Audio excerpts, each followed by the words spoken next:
لو لسه متعرفوش ايه هي حكاية قطر زانيتي اللي اختفى بالكامل وعليه 104 راكب سنة 1911، تعالوا اما احكيها لكم.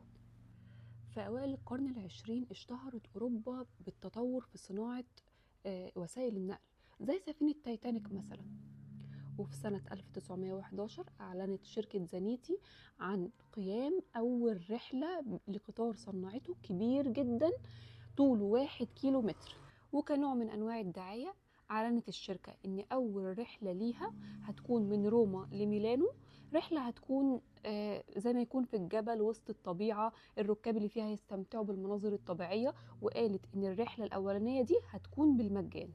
وبالفعل 106 راكب طلعوا على الرحلة دي، والقطر ده كان مكون من 3 عربات، قطر كبير بقى، مش بقولكوا طوله كيلو متر، تخيلوا المنظر. فضل القطر ماشي بالركاب وسط الطبيعة الخلابة لحد ما وصل لنفق لومبردي. أهالي قرية لومبردي طبعا كانوا كلهم واقفين مستنيين القطر الكبير اللي بيتم الإعلان عنه، مستنيين يشوفوا المنظر الكبير ده والجميل ده، كلهم واقفين بيتفرجوا لحد ما دخل النفق. لكن المشكلة إن هو ما طلعش. دخل النفق واستنوا يطلع من الناحية التانية، القطر ما طلعش.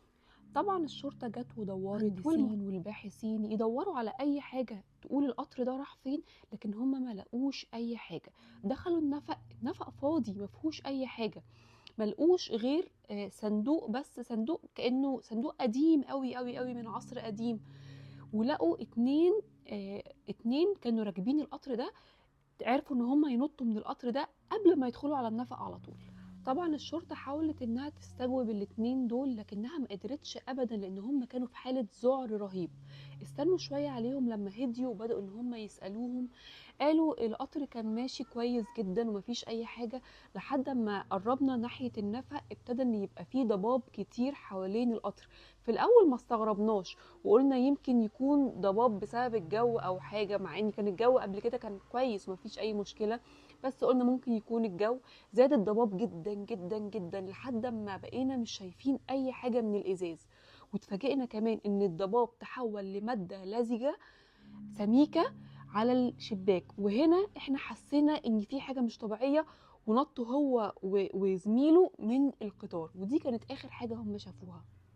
وبعد محاولات كتير من الشرطة والباحثين ان هم يلاقوا تفسير للي حصل، محدش قدر يوصل لأي تفسير. ومن بعدها الشرطة قفلت النفق ده خالص ومنعت أي حد ان هو يدخله، لحد ما في الحرب العالمية نزلت قنبلة على النفق ودمرته تماما. طب هل يا ترى أخبار القطر دي خلصت لحد كده؟ لأ. يوم 29/10/1955 في أوكرانيا كان في عامل إشارة بتاع القطار، كان واقف. تفاجأ ان في قطر داخل عليه بدون ما يكون متسجل في جدول مواعيد القطارات اللي هي بتعدي، بيكونوا متبلغين بمواعيد القطارات اللي بتعدي من المحطة. ده عدى قطر بدون ما يكون متسجل في جدول مواعيد القطارات. قطر كان غريب جدا مفيش فيه سواق، فبلغ بسرعة السلطات ان في قطر عدى، هو مش عارف هو جاي منين ومش متسجل في جدول المواعيد. جت السلطات حققت معاه وسألته عن مواصفات القطر وكل حاجة، لقوا ان المواصفات كلها بتقول ان هي نفس مواصفات قطار زانيتي اللي اختفى سنة 1911. واتفاجئوا ان العامل ده ما يعرفش اصلا قصة قطار زانيتي، يعني ما اخترعهاش ولا سمع عنها ولا اي حاجة. وظهر مرة تانية في شبه جزيرة القرم في روسيا سنة 1991، وظهر بعده في الهند. وكله قال نفس الكلام، ان هو قطر كان متغطي بستاير، واللي بيشوف الركاب اللي جوه بيحس ان هم اشباح.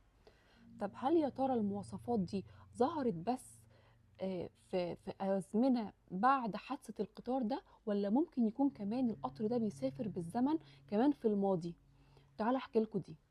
سنة 1104 في شمال إيطاليا، تحديدا في منطقة إيماليا، لقوا مذكرات كاهن بتأكد إن هو شاف عربيات معدن. هو طبعا ما كانش لسه وقتها تم اختراع القطار، القطارات تم اختراعها سنة 1789.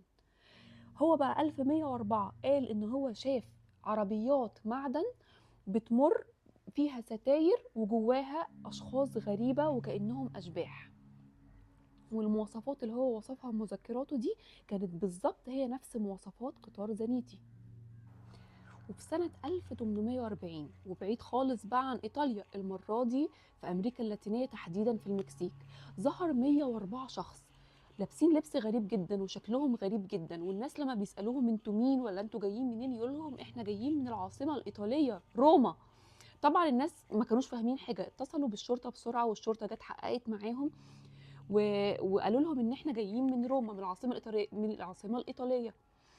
يعني جايين من قاره لقاره، وبيقولوا ان هم جايين بالقطر. طب القطر ازاي؟ دي قاره ودي قاره، ما فيش قطر بيوصل من هنا لهنا.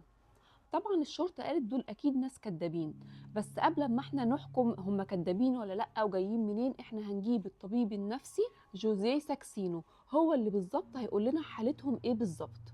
وبالفعل جه الدكتور واتكلم معاهم ونقلهم لمصحة ليه تبعه، لكن هناك اختفت كل اخبارهم، ولا حتى في سجلات ليهم ولا معلومات عنهم ولا اي حاجه، وكأن تم التعمد ان هم يتكتموا تماما عن الموضوع ده. ودي قصة القطر اللي ظهر في أزمنة مختلفة وعصور مختلفة، ودخل في نفق وما طلعش منه، ومحدش عرف يلاقي أي تفسير للي حصل ولا أي حاجة عنه. وسايبه لكم انتوا الكلام ودوروا براحتكم واعملوا سيرش، واللي فيكم يوصل لحاجة يقولي، لان دايما في حاجات بتفضل ما بين عالم الخيال وعالم الحقيقة، بتفضل في عالم كده في النص، ولا احنا عارفين نأكدها ولا عارفين نكدبها، لكن دايما بيفضل في الدنيا بتاعتنا دي حاجة بتقول لنا ان اللي انتوا تعرفوه جزء صغير قوي من حاجات كتير قوي ربنا خلقها وانتوا لسه ما تعرفوش عنها حاجة. باي باي.